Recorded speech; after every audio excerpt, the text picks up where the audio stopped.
Swayam Prabha. Digital India. Educated India.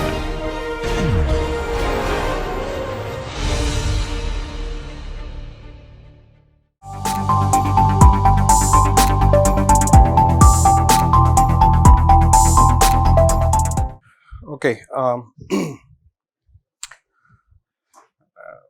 so jump, Markov process, binomial, Poisson distribution, right?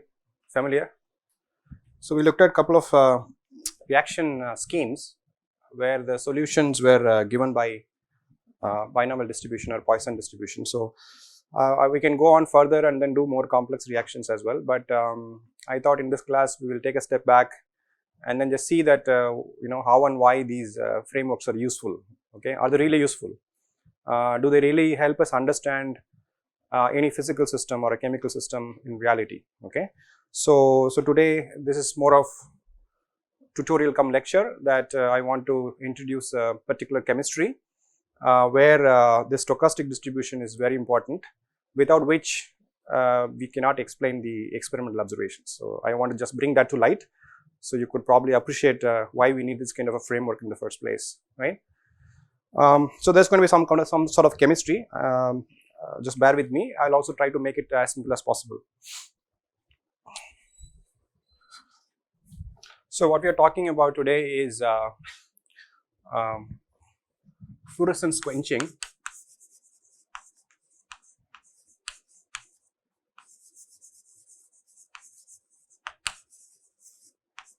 in a nanoreactor.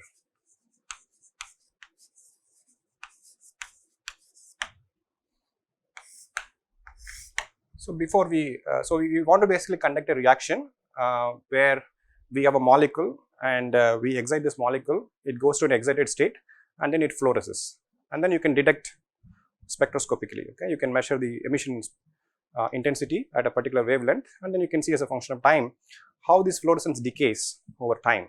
Okay, it's a very routine experiment that's done in spectroscopic studies of fluorescent molecules. Typically these are done in bulk homogeneous systems, but if you were to do the same experiment in a nano container or a nano reactor, the behaviors are very different. Okay, and that's where we bring this stochastic issue into this discussion. Okay, but before we go to the nano reactor, let's look at a simple chemical reaction that happens in a bulk situation and how we usually deterministically manage this modeling. Okay, so deterministic approach.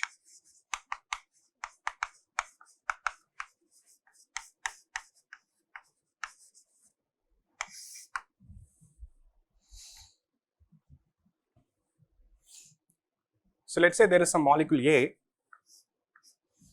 and at time t equal to 0, we shine a laser. Okay, so we do what's called this pulse laser. That's a femtosecond, nanosecond laser that you can expose and then switch it off. That sudden impulse of light basically excite these molecules. The electronic states of the molecules get excited. Okay, and we call that is A star. At time t equal to 0, this molecule is excited, goes to A star. Then this molecule basically decays to a ground state. Okay, so this is called a radioactive decay. It emits light. You can detect the light, and then you can look at as a function of time how the concentration of A star goes down.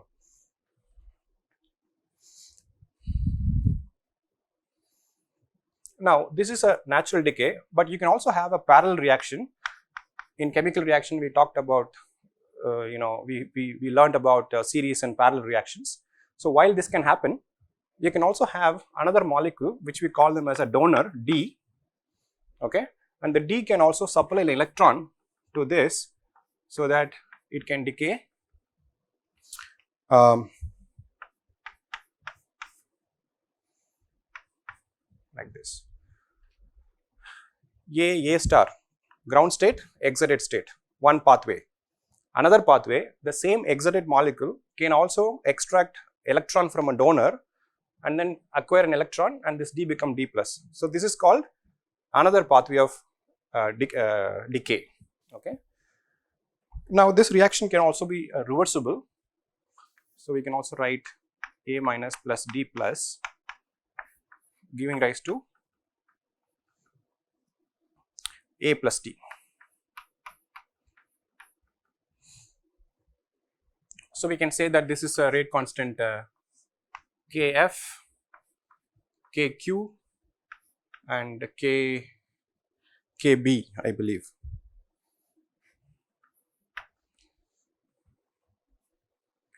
Suppose if all this reaction were to happen in a solution, and we are interested in what is the concentration of A star is, okay, as a function of time, what we naturally do is we set up a law of mass action formulas, equations, where we say that the rate of change of A star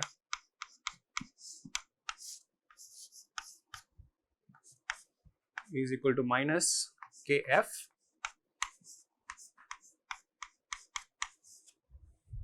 A star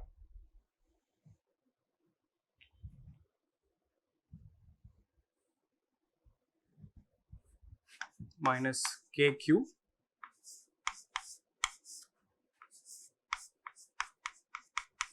like this.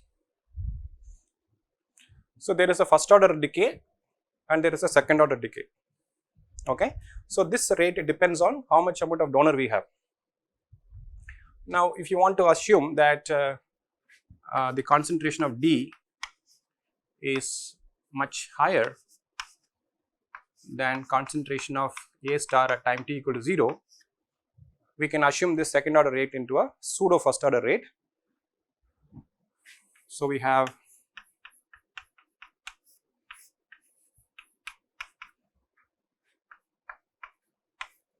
minus Kf plus Kq D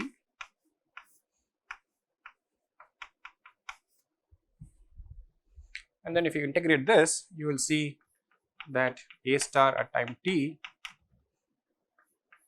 is A star at time t equal to 0 e power minus Kf plus Kq into D T. This is what we would usually do. Okay, so you can see that the signal or the fluorescence signal, which is representative of the concentration of the excited species, decay exponentially. Okay, and this is what happens if you do this reaction in a bulk system. For any given concentration D and initial concentration of A star, it exponentially decays. Okay, so we are happy. So now what we are going to do is, instead of this, we are going to conduct this reaction in a nanoreactor. So what's a nanoreactor?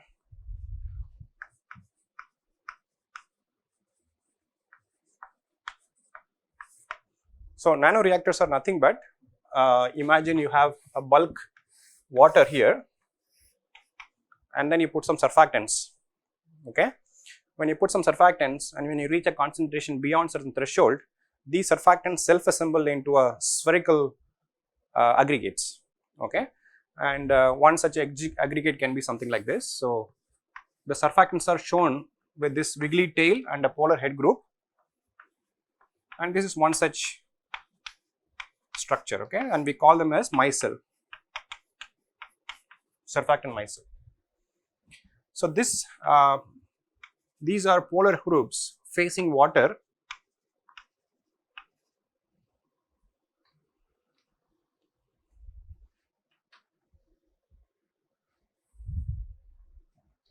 The inner part, this will be hydrophobic or non-polar. So the inner portion looks like an oil droplet. Okay, oil droplet. On the surface you have some polar groups stabilizing the interface, and then you have water. And typically the size of this can be up to the order of 2 nanometers or maybe 3 nanometer. Maybe you can make it a little bigger, may go up to 5 nanometer also. But typically they are below 5 nanometers. And you have many of them. Okay, and typically a micelle would have an aggregation number of roughly about 50. 50 surfactants come together and form this aggregate. So aggregation number is about 50 and its radius can be of the order of 2 to 5 nanometers. That's what I mean by nanoreactors. So here, when we dealt with this, we looked at this reaction in a bulk water solvent. So now instead of doing that, we can do it in a micellar system. Okay, so you create this micelle, then you put this reactant A, donor D. Then what happens is that these molecules actually get solubilized inside this. Okay, in the previous case, in the deterministic case, the reaction is allowed to happen everywhere in the bulk homogeneously. But now we have created a micro heterogeneous system where there is a bulk outside and there is this nano container, and within this nano container, this entire reaction that I talked about happens. Then if you look at the fluorescent decay, it does not follow this kind of an exponential anymore. So what has happened? Whatever reaction that happened in the bulk that nicely follows this exponential decay, modeling wise, experimental wise, nicely matches. Okay. Now the moment I do this in a nano reactor where the reactions are confined within each of these droplets, and then I look at the fluorescence decay, that does not follow simple exponential decay like this. This modeling approach breaks down. This is not valid anymore. So then we say, okay, what happened then? It turns out that the molecules of A and D, or A star and D, they get distributed unevenly. There are some droplets which may have no reactant A. There are other droplets where there may be just one molecule. There are other micelles which can have 2 or more. So you basically have created a distributed system where the number of molecules or reactants are not equal anymore. They are finite and they are unequally distributed. Now, if you take that into account and then if you go about modeling, then you see that there is a good match of the experimental data. Okay. So first what I will do, I will show the modeling aspect, how we will go about this modeling, and then later on we look at some experimental data and what I mean by all this A and D and everything. Okay, these are all corresponding to some chemical formula, very complicated chemical formula.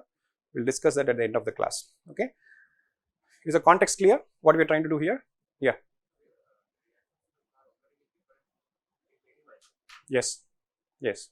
So these are all independent containers. Imagine you have so much of batch reactor floating around. They don't interact with each other. Okay. Initially, you have put some molecules in each of this container, and the reaction is happening independent of each other. Okay. But what you observe as a outcome or the fluorescence is a collective sum of all of it.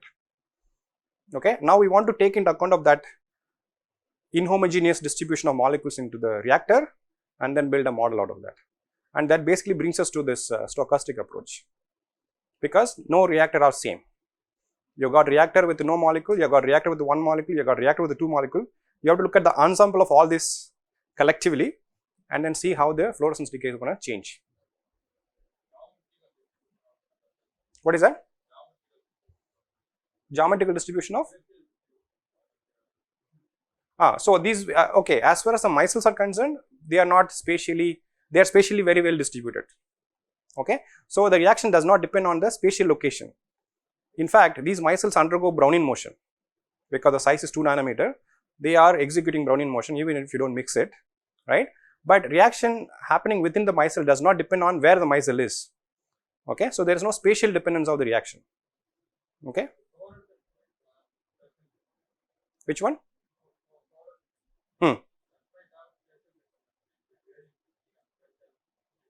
No, it depends on the local concentration. So if you have the fluorescent molecule inside the micelle, it will happen. If it doesn't, it doesn't. So, okay. So in this model, we are thinking about a well mixed system. There is no spatial variation of the micelle or the concentration of the species within the micelle. Okay, we imagine that these are well mixed reactor within, and there are many of them floating around. So now when this reaction happens in a micelle, of course the same scheme is happening, but here they are not happening in a bulk media, it's happening in this droplet. Okay, so for example, this can be shown that you have this droplet. Okay, I'm not drawing all the internal structure. Imagine this is one of the nanoreactor, and you have a molecule A star. Now I have put this molecule inside the microreactor, but actually they would be somewhere on the surface, okay, because they are I don't want to bring the electrostatic and the molecular detail yet, but imagine this is confined somewhere in the droplet, maybe on the surface or maybe inside, okay, it doesn't matter. So now there is a reaction rate Kf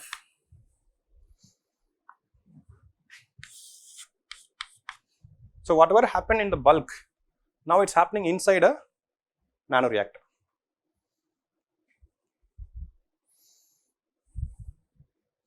Now this reaction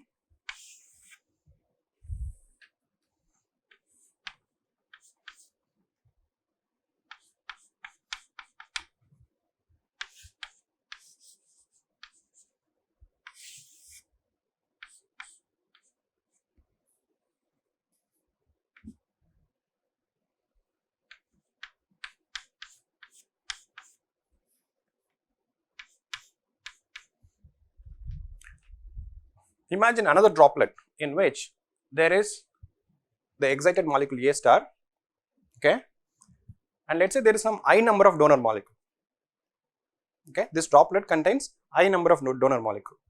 Out of that I, one of them will react to give A minus and D plus, A minus and D plus.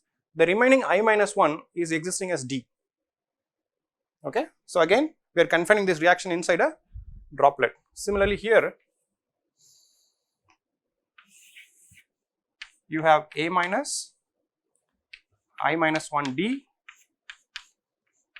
and D plus KB. This gives rise to ID and A.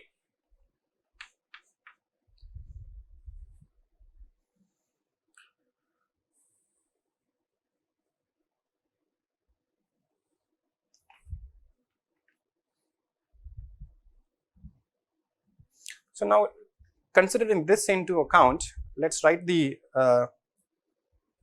equations.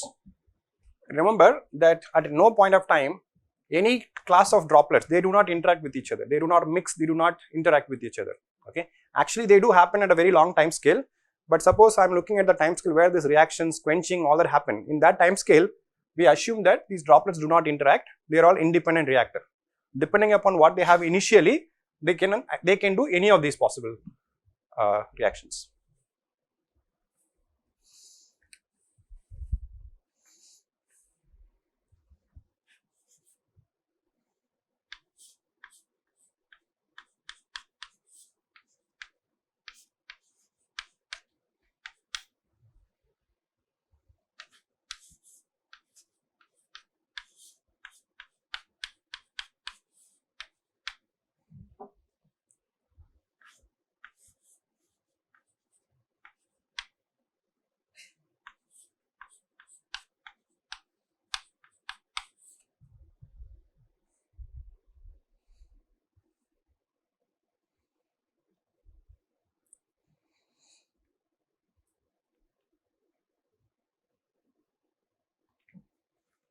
So this first term is a decay even in the absence of any donor. This is a natural decay. Now this term here depends on number of molecules of I in this droplet, okay, times the concentration with the rate constant Kq. So only these two terms survive, and if you note, I have written this index A star I. So what this means is, this is the concentration of species A star in a droplet that contains I number of donor molecules. Okay, now each of the droplet is now identified based on how many D molecules are present, how many donor molecules are present. I can be 0, I can be 1, I can be 2, 3, 4, etc., etc. Right? Now if I solve this,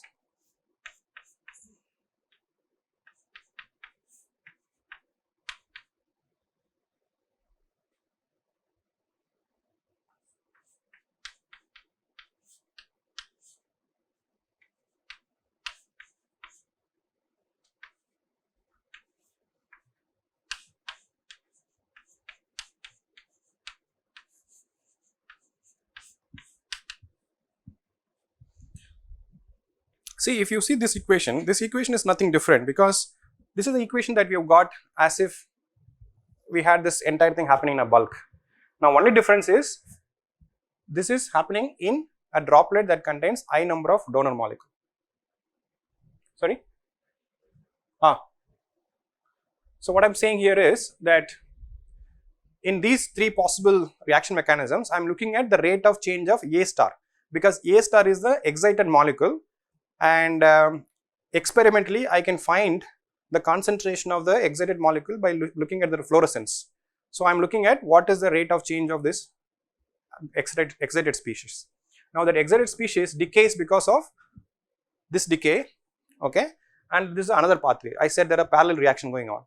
So here it is like a first order reaction here.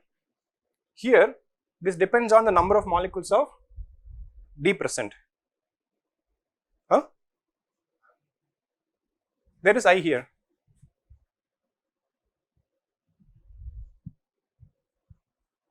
So I have ID molecule, right? This I, any of this I can react with this A star. Okay, so the total rate would be I times the concentration of A star. Here we wrote concentration of D times concentration of this, right? So here instead of concentration, we are saying number of molecules of D, which we say as a finite number I. Which one?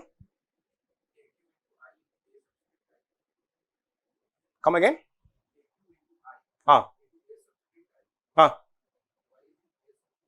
Because I'm saying that now I'm writing this expression for each of them individually. I got so many droplets. Each of the droplet I say based on how many number of D is present. Like I said, this I means number of D molecule present in a droplet. So instead of giving a droplet 1, 2, 3, 4 all the way, that will be very large. We say what would be the fraction of droplets. Let's say you have 100 droplets. There will be some fraction having 0 molecule of D. There will be some other fraction having 1 molecule, 2 molecule. So I'm writing differential equation for each of those class of droplets. Okay, so that's why we have a suffix I here. In the deterministic case, we don't have this because it's a one single system. Now the entire system is broken into several parts, right? Outside, yeah. Okay, don't confuse between this side and this side. Oh, you're talking about here, right? Okay, yeah, you're right, yeah. Yes, I agree, yes. Oh, that was your question from the beginning. Okay, good. Okay, so what all we are saying is that what we predicted from deterministic approach is what we get for an individual droplet. But the total fluorescence intensity comes from the sum of all the droplets. Okay. We are not discussing the instrumental aspect of it. Let's say there is some instrument that measures fluorescence. Okay, that is not our scope now. Now, if I look at this, okay, this is interesting term. This term tells you that in a droplet containing I number of D molecule, what is the concentration of excited molecule at time t equal to 0, like initial condition. Okay, so now we are going to make an assumption that the initial distribution here is Poisson distributed.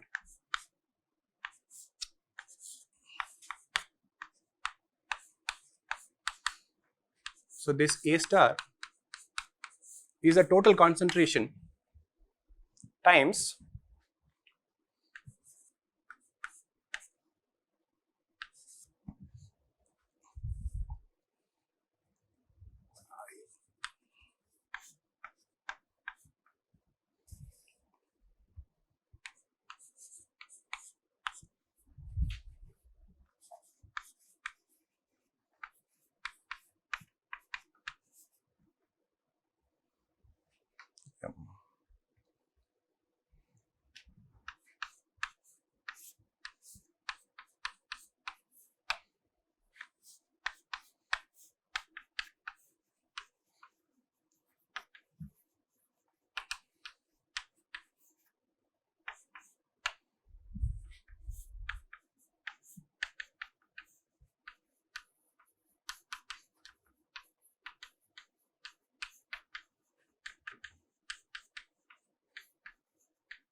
suppose in this reaction, this D, this is the concentration of the donor, okay, and let's say this is the concentration of the micelles or the reactor. Remember, these are nano reactor. I said there are many of them. So imagine the concentration of the micelle is represented as M. The ratio of D by M will tell you what is the average number of molecule present in one reactor, isn't it? This entire donor molecule is distributed into this many concentration of this many number of micelles. Okay, this basically is a number ratio, number of molecules of D by the number of micelles. Now, if the number of D molecules is smaller than number of micelle, then the average is less than 1. That means there may be many micelle without any D also, and that is what happens typically in experimentally. In the bulk concentration level, D may be finite, it may be about 1 millimolar or 1 micromolar. But then if you look at the partitioning of this D in a reactor, in a micelle, it may happen that this number is less than 1. When the average is less than 1, and if you look at what is the probability of distribution, then you can see that this distribution follows a Poisson process. Here I am talking about a time t equal to 0. When you actually make the solution, you mix the surfactant, you put the D molecule, you put the A molecule, everything, even before you excite it. In the beginning, the distribution of donor molecule into the nanoreactor is a Poisson process. Why we say that? Because the average number of D molecule per micelle is less than 1. Okay, so then you would expect statistically that there will be micelle with no reactant, 1 reactant, 2 reactants, so and so, but then it's going to follow a Poisson process. And this Poisson process is time independent because this is a static distribution. This is a time t equal to 0. Okay. Now, how does it help? Now, this is the total concentration of A in the time t equal to 0. This is distributed as per this Poisson distribution. Okay. So, now what we are going to do is we are going to substitute this in this initial condition.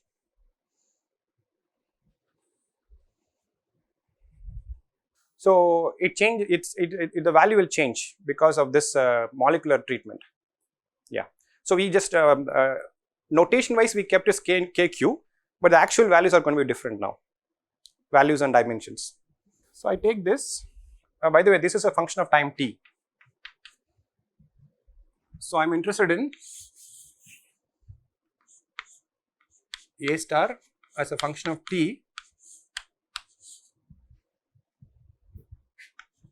in ith droplet. This is equal to the total concentration A star at time t equal to 0, then the average number of D molecule power I by I factorial e power minus nd times this exponential term.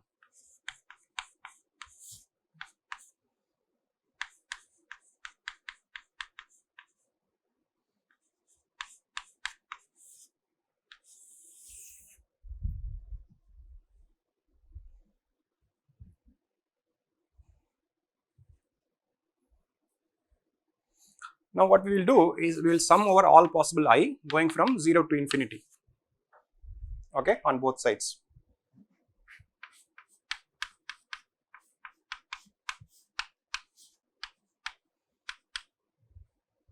This is going to come out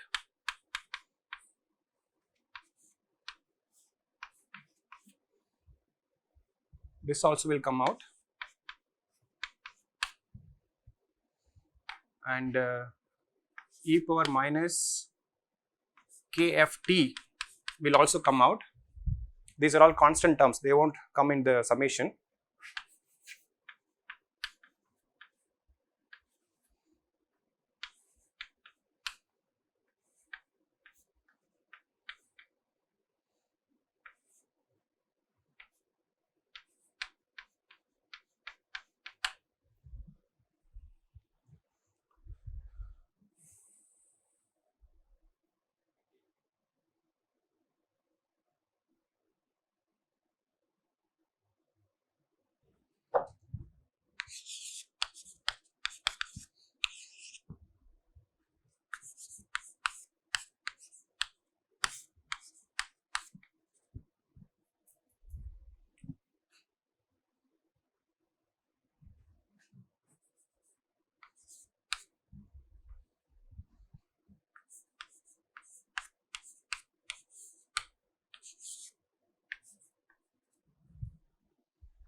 So in this expression, we have to deal with this particular one because this one has a summation.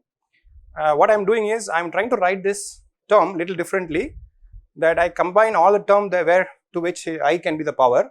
So I see that nd power I, and then I bring this e power minus I k t also.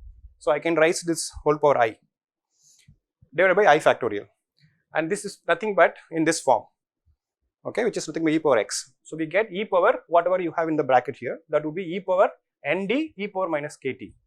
So we can substitute that for here. And if you look at this, this is the total concentration of A at time t in the entire system. This is what we are measuring as a fluorescence, the total fluorescence summed over all the micelles.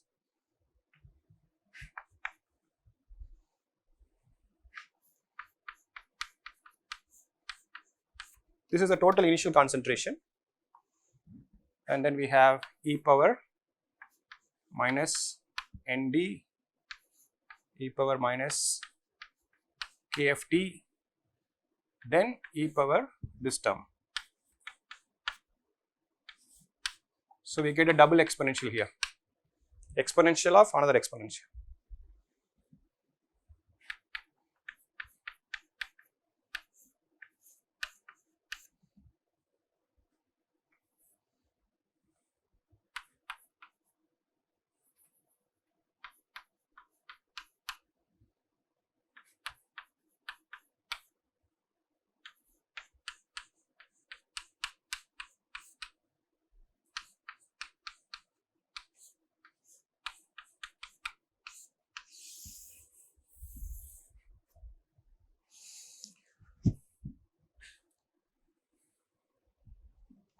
So this would be based on the Poisson distribution that we assumed.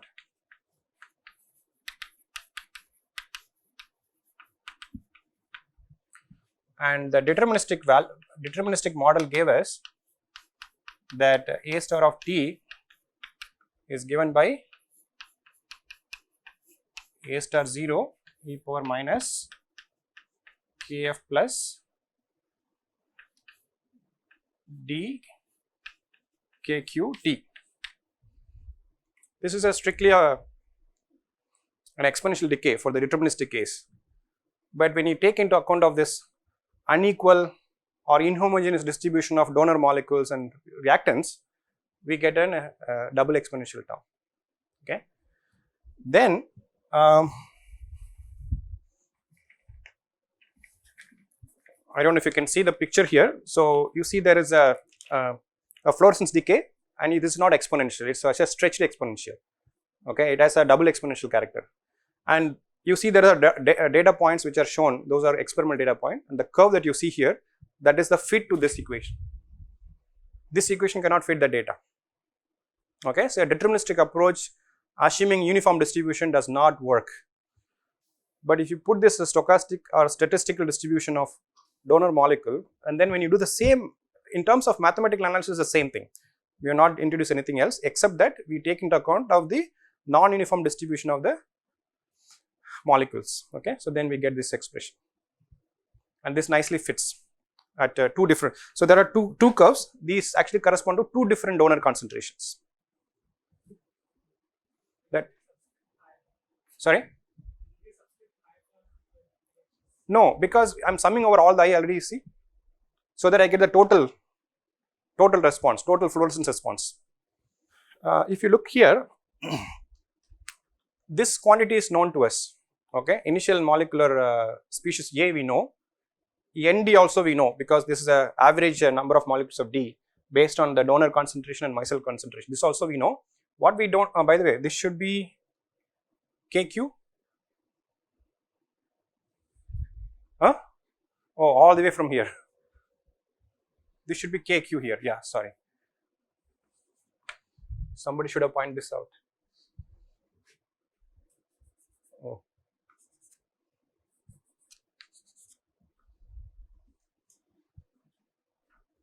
Kq.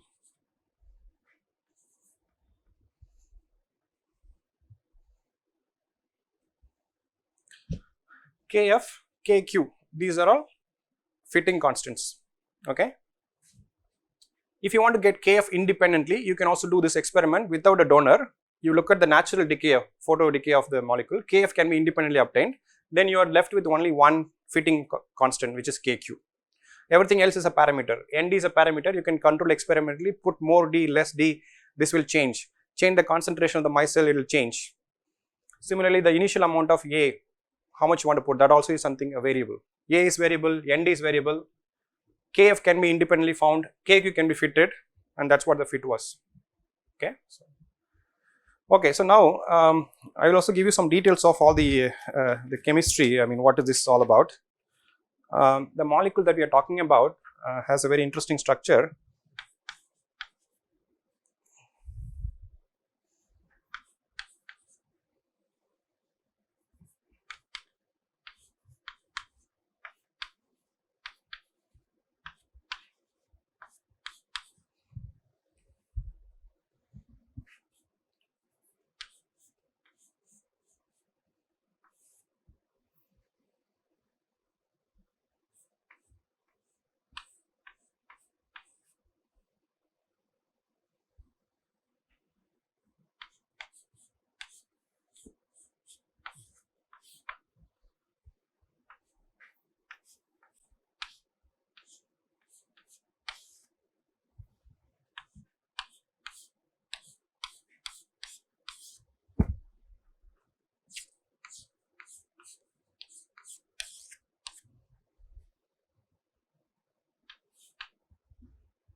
So this is called something called tris bipyridine ruthenium chloride.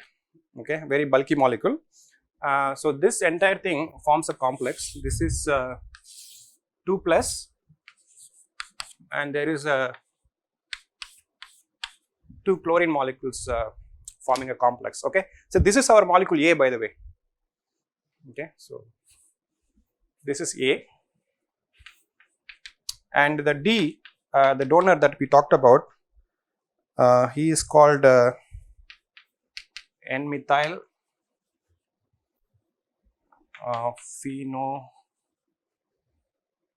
phenothiazine.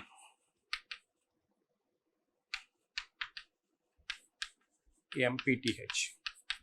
Apparently, it's a very standard set of molecules to study fluorescence decay in chemistry.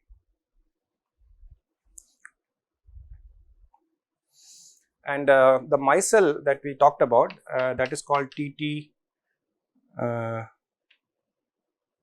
OES. So this is tetra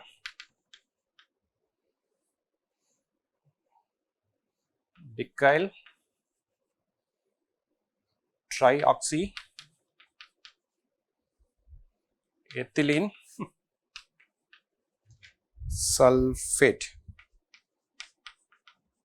This is the nano container, the micelle that I was talking about. This is the surfactant that is used in this experiment.